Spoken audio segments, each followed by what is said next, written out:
is up? My name is Ryan, but a lot more people know me as Shookia, and this is my team game number 2. We're still on our challenge to unlock Michael Jordan without dropping a single game through all 8 seeds. And while it might sound difficult, it's not impossible because I am the top-rated three-point shooter in the world right now and easily the best YouTuber out there. For those of you who haven't watched the first episode of this series, watch it. I'm telling you. I talk about my crazy upload schedule until 2K14 drops, and also where you'll be able to find my game against my man STG Sub the Gamer, and about all up-and-coming Twitter competitions that I'm going to do with my followers. There's going to be some, free throw competitions with like Wilt Chamberlain and something like that. So the people who follow me, I think, are going to be my most loyal supporters. So those are the people who are going to be included on that. So don't miss that. Go back and watch that. Check it out. So see how you can get involved into all that stuff and be a more important member of our community. Now, this is my second MyTeam game right here. And after editing this one, I've kind of realized that I'm definitely going to have to make a montage of a couple games per video if I want to get the good stuff in the better seeds, like before 2K14 releases. And I want to get those in like a full like feature-length video, not like feature-length. I don't know what the hell I'm talking about with that. But anyway, so until we get into the 3rd and 4th seeds where the good videos are, it's probably going to be a couple games per video, and you'll see kind of like the trip, the journey through the couple games, like, so you can see like the record as it progresses through those games with the highlights that I show. Now, even though I handle a lot of these kids in the early seeds, try to pay attention to what I do on offense and how I find my shots and like dribble through a lot of the man defenses, because I'm saving the remainder of the perfect offense guide for an NBA 2K14 release. I just felt like if I released it a month before 2K14 came out, it wouldn't get a lot of views, and a lot of people wouldn't, be looking for it after 2K14 dropped because it was going to be a 2K13 game, so I just felt like that was the better decision to make. So there's going to be a lot of the same tips in 2K13 that there's going to be in 14, but I'll have to tweak it a little bit. And a lot of my advice to you guys is a lot of mental stuff, a lot of mental side of the game. There's trying to figure out where to go on the court to find a good shot and how to create holes in the defense. But a lot of the tips that I try to give you guys, or a lot of the tips that work for me, really have to do with mental tricks and stuff that I use.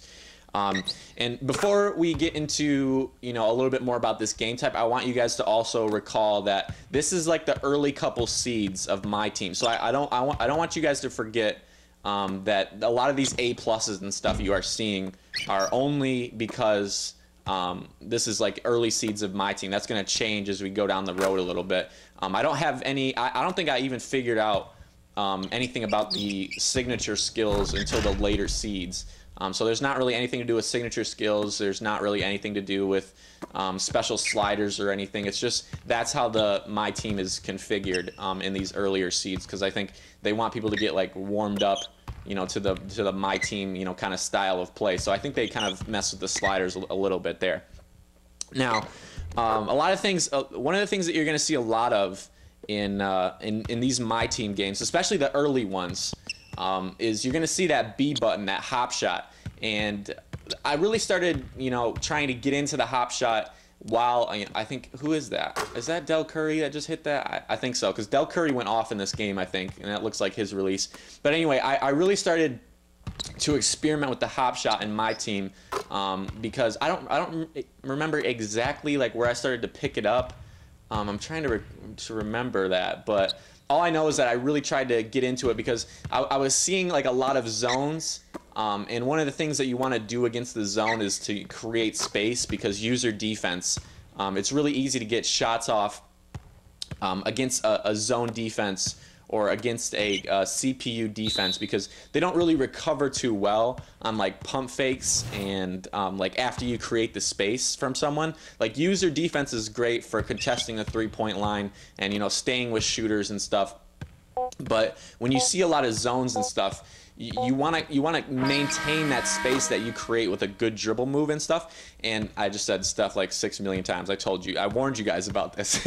Now, the thing that the hop shot does well, it creates that separation and it allows you to keep it to get a shot off. So if you do dribble moves and you create separation between your defender, and then you stop, you know, to pull up along a three-point line or pull up, you know, at the elbow or the free throw line or whatever, you're losing that space that you created. And I get a lot of people with comments and stuff that tell me I'm a three-point cheeser, and because I use like things like the hop shot and stuff, but it's kind of, I understand that it's cheesy and it looks cheesy because of the animation, but it's just maintaining the space that you know, had like a good dribble combination for, and you know, you're just keeping that separation so you can get a good shot off instead of, you know, letting go of that left stick so you can pull up. You know, the animation I think looks kind of ridiculous, and that's a little bit more on the developer side of it. That's not so much on me for being a cheesy player, because you know, I'm just trying to get the best shot possible and working with what I got. And you can't really do hop shots and stuff against user defenses or people who close out on you with a user defense, just because it's a little bit easier to, you know, press Y and close out fast on that. And I also get a lot of comments where people say that I'm a three-point cheeser, and I kind of understand that because in my videos and stuff, I show a lot of threes that I take on the fast break, and I want people to understand that I don't include a lot of misses in my video because misses aren't that entertaining. Like some misses I'll include because there's a good stretch of defense, offense, transition gameplay, but the shots that I pull up and take on the fast break are great to keep in there because it kind of you know, reinforces to you guys that you can make them. Okay, so when you're taking a shot on the fast break and you're taking a three, it's a risk, right? You get 50% return on your investment if you take a three and make it. So you want to be sure that, you know, you have the ball in a three-point shooter's hand, but you know, you don't make all of them, and that's what I kind of get frustrated when people call me a three-point cheeser, is because you don't make all of them. Of course, I'm putting all of them in there that I make. This is a nasty dribble pull-up by Kevin Durant right there. But it's a risk, right? You're not going to make them all. You're not going to dribble down the court and make every single three you take. Like, if you take it with a good three-point shooter, you know, you're going to get, you're taking that risk and you might get a reward for it. But you're not going down the court and shooting a layup or a dunk every time, right? You're taking a risk, and sometimes you're going to miss it, and, you know, you're going to be mad at yourself when you miss it because you have 0 points instead of 2 points for a layup. But then other times you might make 3 in a row and you have 9 points instead of 6.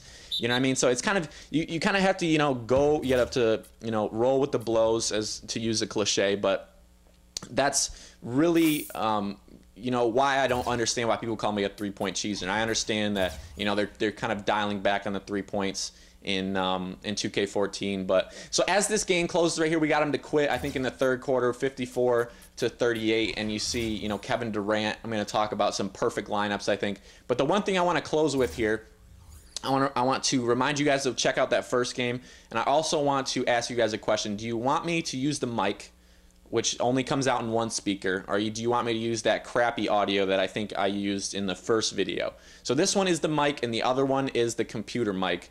And I just kind of want you guys' preference because I know a lot of people don't like it. So leave that in the comments, and thanks for watching, guys. Peace out. Goodbye, goodbye, so long, farewell. But it's not the end of the chapter. Goodbye.